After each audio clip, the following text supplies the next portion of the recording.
ಆತ್ಮೀಯ ವಿದ್ಯಾರ್ಥಿಗಳೇ, ಆರಾಧ್ಯ tutorial digital classes YouTube ಚಾನಲ್ಗೆ ತಮಗೆಲ್ಲರಿಗೂ ಸ್ವಾಗತ. ಇಂದು ನಾವು SSLC ಮ್ಯಾಥ್ಸ್ 2024 ವಾರ್ಷಿಕ ಪರೀಕ್ಷೆಯಲ್ಲಿ ಹೇಗೆ ಈಸಿಯಾಗಿ ಪಾಸ್ ಆಗಬೇಕು, 40 ಅಂಕಗಳನ್ನು ಯಾವ ರೀತಿ ಸುಲಭವಾಗಿ ಪಡೆದುಕೊಳ್ಬೇಕು ಅನ್ನೋದನ್ನು ನೋಡೋಣ. ಕೇವಲ 1 ಗಂಟೆ ಪ್ರಾಕ್ಟೀಸ್ ಮಾಡಿದರೆ ಗಣಿತದಲ್ಲಿ ಯಾವ ರೀತಿ ಪಾಸ್ ಆಗಬೇಕು ಅನ್ನೋದನ್ನು ತಿಳಿಸ್ಕೊಡ್ತಾ ಇದ್ದೇನೆ. 10ನೇ ತರಗತಿಯ ಗಣಿತ ಪಾಠ್ಯಪುಸ್ತಕದಲ್ಲಿ 15 ಪಾಠಗಳಿವೆ. ಆ 15 ಪಾಠಗಳನ್ನು ದಿನಾಲೂ ಒಂದೊಂದು ಗಂಟೆ ತಾವು ಪ್ರಾಕ್ಟೀಸ್ ಮಾಡಿದ್ದೇ ಆದಲ್ಲಿ 15 ದಿನಗಳಲ್ಲಿ 40 ಅಂಕಗಳನ್ನು ಸುಲಭವಾಗಿ ಪಡೆದುಕೊಳ್ಳಬಹುದು ಅಂಥೇಳಿ ಇಂದು ನಾವು ತಿಳಿಸ್ಕೊಡ್ತಾ ಇದ್ದೇನೆ. ಅದಕ್ಕಿಂತ ಮುಂಚೆ ನಮ್ಮ ಚಾನಲನ್ನು ಯಾರು ಸಬ್ಸ್ಕ್ರೈಬ್ ಮಾಡಿಲ್ಲ ಸಬ್ಸ್ಕ್ರೈಬ್ ಮಾಡಿ, ಶೇರ್ ಮಾಡಿ, ಲೈಕ್ ಮಾಡಿ ಅಂತ ಹೇಳುತ್ತಾ ವಿಡಿಯೋನ ನೋಡೋಣ. ಮೊದಲನೇ ಪಾಠ ಸಮಾಂತರ ಶ್ರೇಣಿ. ಈ ಸಮಾಂತರ ಶ್ರೇಣಿಯಲ್ಲಿ ಒಟ್ಟು ನಾವು 3 ಅಂಕಗಳನ್ನು ಪಡೆದುಕೊಳ್ಬೋದು. ಆ 3 ಅಂಕ ಯಾವ ರೀತಿಯನ್ನು ಪಡೆದುಕೊಳ್ಬೇಕು ಅನ್ನೋದನ್ನು ಮುಂದಿನ ಸ್ಲೈಡ್ಸ್ನಲ್ಲಿ ನಾನು ತಿಳಿಸ್ತೇನೆ. ತ್ರಿಭುಜಗಳಲ್ಲಿ 4 ಅಂಕಗಳನ್ನು ಯಾವುದೇ ರೀತಿ ನಾನು ಫೇಲ್ ಆಯ್ತೀನಿ ಅನ್ನೋ ಭಯ ಇರೋ ವಿದ್ಯಾರ್ಥಿಗಳು ಸುಲಭವಾಗಿ 40 ಅಂಕಗಳನ್ನು ಪಡೆದುಕೊಳ್ಬೋದು. ಅದು ಯಾವ ರೀತಿ ಅನ್ನೋದನ್ನು ನೋಡೋಣ. 2 ಚರಾಕ್ಷರಗಳ ರೇಖಾತ್ಮಕ ಸಮೀಕರಣದಲ್ಲಿ 6 ಅಂಕಗಳು. ವೃತ್ತಗಳು ಆ ವೃತ್ತಗಳಲ್ಲಿ 3 ಅಂಕ. ವೃತ್ತಗಳಿಗೆ ಸಂಬಂಧಿಸಿದ ವಿಸ್ತೀರ್ಣಗಳನ್ನು ಈ ಪಾಠವನ್ನು ಸ್ಕಿಪ್ ಮಾಡಿದರೆ ಮುಂದಿನ ಪಾಠದಲ್ಲಿ ರಚನೆಗಳಲ್ಲಿ ಈ ರಚನೆಗೆ ಸಂಬಂಧಪಟ್ಟಿದ್ದು ಇಲ್ಲಿ ರಚನೆಗೆ 5 ಅಂಕಗಳನ್ನಾದರೂ ಸುಲಭವಾಗಿ ಪಡೆದುಕೊಳ್ಬೋದು. ಇಲ್ಲೊಂದು ಸ್ವಲ್ಪ ಸ್ಲೈಡ್ಸ್ನಲ್ಲಿ ತಪ್ಪಾಗಿದೆ. 5 ಅಂಕಗಳು.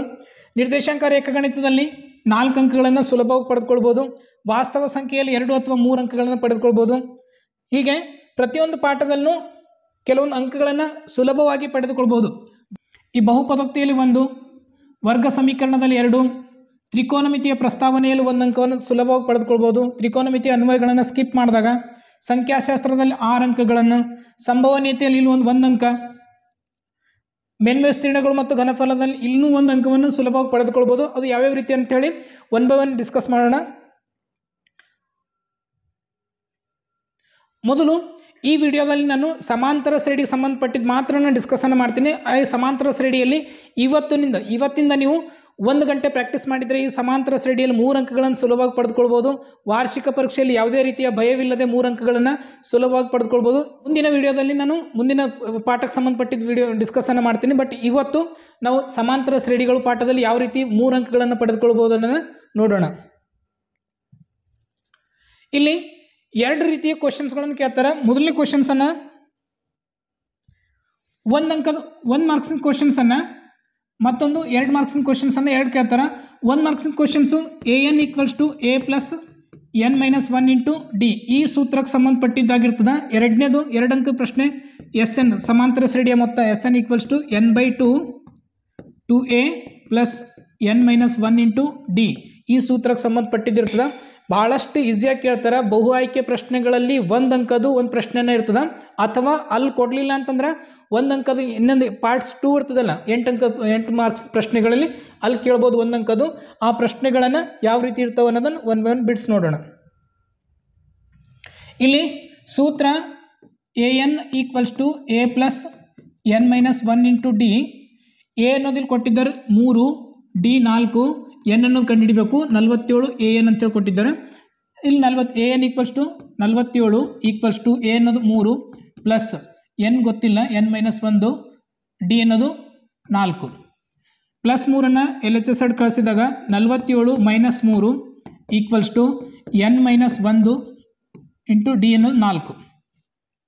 44 ಇದು ಗುಣಾಕಾರ 4 ಇದರಿಂದ ಈ ಕಡೆ ಬಂದು ಭಾಗಾಕಾರ ಆಯ್ತದ. n - 1 4 11 4 n - 1 = 11 ಅನ್ನೋದು ಬಂತು. n = 11 + 1 n = 12.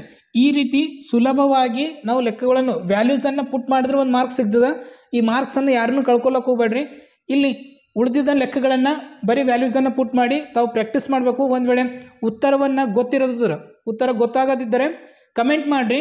ಅಥವಾ ಈ ವಿಡಿಯೋ ಎಂಡ್ನಲ್ಲಿ ನನ್ನ ವಾಟ್ಸಪ್ ನಂಬರನ್ನು ಕೊಡ್ತೀನಿ. ಆ ವಾಟ್ಸಪ್ ನಂಬರ್ಗೆ ತಾವು ಮೆಸೇಜ್ ಮಾಡಿ ಉತ್ತರವನ್ನು ಪಡೆದುಕೊಳ್ಬೋದು. ತಾವು ಪ್ರಾಕ್ಟೀಸ್ ಮಾಡಿರಿ. ಒಂದು ವೇಳೆ ಬರಲಿಲ್ಲ ಅಂತಂದರೆ ವಾಟ್ಸಪ್ ನಂಬರ್ಗೆ ಮೆಸೇಜ್ ಮಾಡ್ಬೋದು ಅಥವಾ ಯೂಟ್ಯೂಬ್ನಲ್ಲೇ ತಾವು ಕಮೆಂಟನ್ನು ಮಾಡ್ಬೋದು. ಉಳಿದ 4 ಪ್ರಶ್ನೆಗಳ ಉತ್ತರವನ್ನು ತಾವು ಪರಿಹಾರವನ್ನು ಬಿಡಿಸ್ರಿ ಅಂತ ಹೇಳ್ತಾ ಮುಂದಿನ ಪ್ರಶ್ನೆ ಸಮಾಂತರ ಶ್ರೇಣಿಯ ಮೊತ್ತಕ್ಕೆ ಸಂಬಂಧಪಟ್ಟಿದೆ. SN = n/2 2A + n - 1 × D. SN ಅನ್ನೋದು ಇಲ್ಲಿ 2, 7, 12, 20 ಪದಗಳವರೆಗಿನ ಅಂತ ಹೇಳಿ ಕೊಟ್ಟಿದ್ದಾರೆ. ಮೊದಲನೇ ಪದ A = 2, D = 7 - 2 A2 - A1 ಅಂತೇಳಿ ಆಯ್ತದ. 7 - 2 5 ಅನ್ನೋದು ಬಂತು. n = 20 ಪದಗಳವರೆಗಿನ ಮೊತ್ತ. S 20 ಎಷ್ಟು ಅಂತ ಕೇಳಿದ್ದಾರೆ. ಇದನ್ನು ಸೂತ್ರದಲ್ಲಿ ವ್ಯಾಲ್ಯೂಸನ್ನು ಪುಟ್ ಮಾಡಿದಾಗ S 20 S 20 equals to N ಅಂತಂದ್ರೆ 20/2 ಇಲ್ಲಿ 2 ಗುಣಿಲೆ ಎ ಅಂತಂದ್ರೆ 2 ಪ್ಲಸ್ 20 - 1 ಇಂಟು ಡಿ ಅನ್ನೋದು 5 2 10 20 10 ಅನ್ನೋದು ಬಂತು ಇಲ್ಲಿ 10 ಇಂಟು 4 ಪ್ಲಸ್ 19 ಗುಣಿಲೆ 5 ಮೊದಲು ಗುಣಾಕಾರ ಮಾಡಬೇಕು ಬಾಡ್ಮಸ್ ರೂಲ್ಸ್ ಪ್ರಕಾರ 4 ಪ್ಲಸ್ 19 5 95 ಇಲ್ಲಿ 10 2 ಕೂಡಿಸಿದಾಗ 99 ಅನ್ನೋದು ಬಂತು ಉತ್ತರ 990 ಇಲ್ಲಿ ಇನ್ನೊಂದು ಸಮಾಂತರ ಶ್ರೇಣಿಗೆ ಸಂಬಂಧಪಟ್ಟಿದ್ದು ಮೊತ್ತಗಳನ್ನು ಕಂಡುಹಿಡಿಯೋದು ಇಲ್ಲಿ ಮತ್ತೆ ಎಸ್ ಎನ್ ಸೂತ್ರ S N equals to n/2 2a plus n-1 into D 12 ಪದಗಳು n ಅಂತ ಕೊಟ್ಟಿದ್ದಾರೆ a equals to -37 D equals to ಇಲ್ಲಿ a2 - a1 ಅನ್ನು ಮಾಡಿದಾಗ -33 ಪ್ಲಸ್ 37 ಅಂತೇಳಿ ಆಗ್ತದೆ ಇದು ಇಲ್ಲಿ ಡಿ ಈಕ್ವಲ್ಸ್ ಎಷ್ಟು ಬಂತು +4 ಅನ್ನೋದು ಬಂತು ಅಥವಾ ಇಲ್ಲಿ ಮಾಡಿ ನೋಡ್ರಿ D equals to a2 - a1 equals to a3 - a2 ಅನ್ನೋದು ಎಷ್ಟಿಲ್ಲಿ -33 ಸೂತ್ರದಲ್ಲಿ ಮೈನಸ್ಸು ಮತ್ತು a1 ಅನ್ನೋದು -37 37 ಈಕ್ವಲ್ಸ್ ಟು a3 ಅನ್ನೋದು -29 ಸೂತ್ರದಲ್ಲಿ ಮೈನಸ್ಸು a2 ಅನ್ನೋದು ಮತ್ತು -33 ಇದನ್ನು -33 ಪ್ಲಸ್ 37 ಆಯಿತು ಇಲ್ಲಿ -29 ಪ್ಲಸ್ 33 ಎರಡನ್ನು ಮೈನಸ್ ಮಾಡಿದಾಗ 4 ಅನ್ನೋದು ಬಂತು ಈಕ್ವಲ್ಸ್ ಟು 4 ಇದು ಡಿ ಈಕ್ವಲ್ಸ್ ಟು 4 ಅನ್ನೋದು ಬಂತು ಪರೀಕ್ಷೆಯಲ್ಲಿ ಇಷ್ಟೆಲ್ಲ ಮಾಡೋದು ಬೇಡ ಇಲ್ಲಿ ನಿಮ್ಗೆ ತಿಳಿದಿದ್ರೆ ಮಾಡಿರಿ ಇಲ್ಲ ಅಂತಂದ್ರೆ ಇದನ್ನು ಮಾಡಿ ಚೆಕ್ ಮಾಡಿ ಕರೆಕ್ಟ್ ಡಿ ವ್ಯಾಲ್ಯೂಸನ್ನು ಪುಟ್ ಮಾಡಬೇಕು ಮುಂದೆ ಈ ಸೂತ್ರದಲ್ಲಿ ವ್ಯಾಲ್ಯೂಸನ್ನು ಪುಟ್ ಮಾಡೋದು S N equals to n/2 S N equals to n/2 2a plus n-1 into D S 12 equals to 12/2 2 ಗುಣಿಲೆ -37 ಅಂತ ಕೊಟ್ಟಿದ್ದಾರೆ A value N value 12 -1 D value 4